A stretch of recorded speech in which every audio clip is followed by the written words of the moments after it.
1,000 stocks in my head. One goal in mind, to try to make you mad money.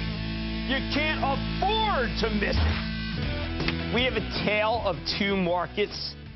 Really rather incredible dichotomy. Frankly, we have one that disappoints, blows up, vanishes, poof.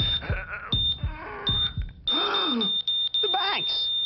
And we have another, a real economy that in places is doing, is extraordinary.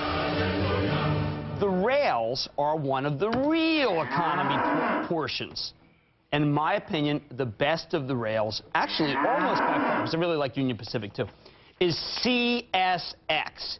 But there's hands down only one CEO in this railroad business that I would put in the pantheon of CEOs, and that's Michael Ward, the man who runs it. CSX is exposed to the real economy that's doing incredibly well. When I come out here every night, agriculture, coal, we'll find some other stuff, so much that's working right now. To underscore my point, CSX raised their first quarter earnings guidance this morning, and the stock soared. Despite the chaos out there, one point it was up $3, rallied $2.34. That is remarkable. When the talking heads are all debating recession or depression, this is a railroad. CSX's guidance exceeded the street's earnings per share by 7 to 10 cents. Said it expected to earn 31 to 51 cents per share more in 2008 than the street was looking for. And CSX raised its long-term goals for 2010. Everything is coming up roses for this company. I'm glad I recommended it November 16th at $43. And again, when we had Michael Ward on the show January 24th at $46. Stock's up 18.6% since November. The S&P's down, by the way, 12.5% in that period. And it's up 9.6% since I had Michael Ward on the show, while the S&P is down 5.6%. I mean, the guy is making you money, all right? CSX is exposed to the real economy that's doing well, all right? And yet Michael Ward, I mean, this is really incredible, is under siege from a bunch of know-nothing hedge fund activists who for some reason thought it would be a good idea to bring down the best railroad man who's running the best-performing American railroad stock of the last 5 years. The guy's so pro-shareholder, he just announced another $2.4 billion buyback, combined with the existing one, enough money to take 15% of the shares out of circulation. Raise the dividend, too. CSX is what I call one of the new banks. And Michael Ward is a proven moneymaker, which is why I'm so glad to have him back on the show. Mr. Ward, welcome back to Mad Money. Well, thank you, Jim. It's great to be back with you. All right, Mr. Ward, can you, if I were to go to see one of your trains that's just going right now across the country, what's in the cars? I'm sorry, Jim, say that again? What would you see in the hopper? What is, if I were to just randomly select, say, 5 of your trains that are going right now somewhere, yes, and I wanted to look what's inside them, what are you shipping?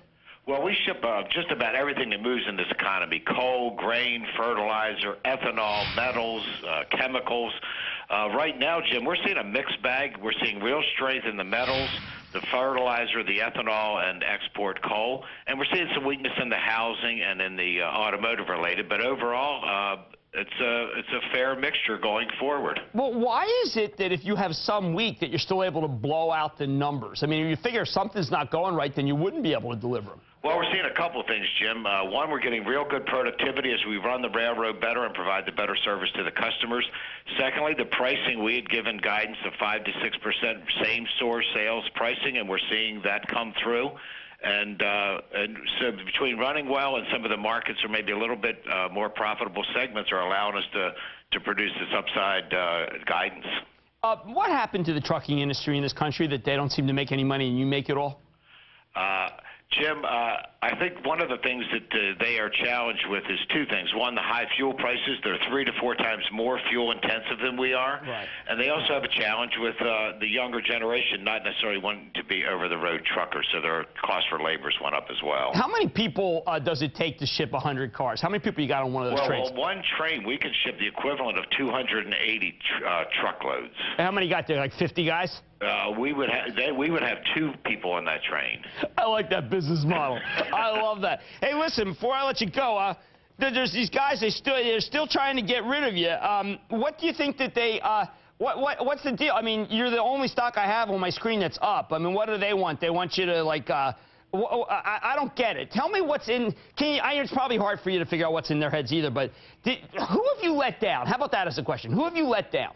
I don't think we've let anybody down, Jim. We've been in the top 6% in the S&P 500 over a 1, 3, or 5-year period. We've outproduced our peers as well as in the top 10% of the market. So I don't think any of our shareholders should be unhappy. And with the forward guidance we've given, which really shows our confidence in the business, I think all our shareholders are going to be well rewarded over time. Well, Michael Ward, you have rewarded the shareholders of Cramerica consistently for us. Thank you so much. Thank you, Jim. He's president, chairman, and CEO of CSX. If anybody wants to get rid of this, I have literally 499 CEOs in the S&P 500 that I would get rid of before I get rid of this guy.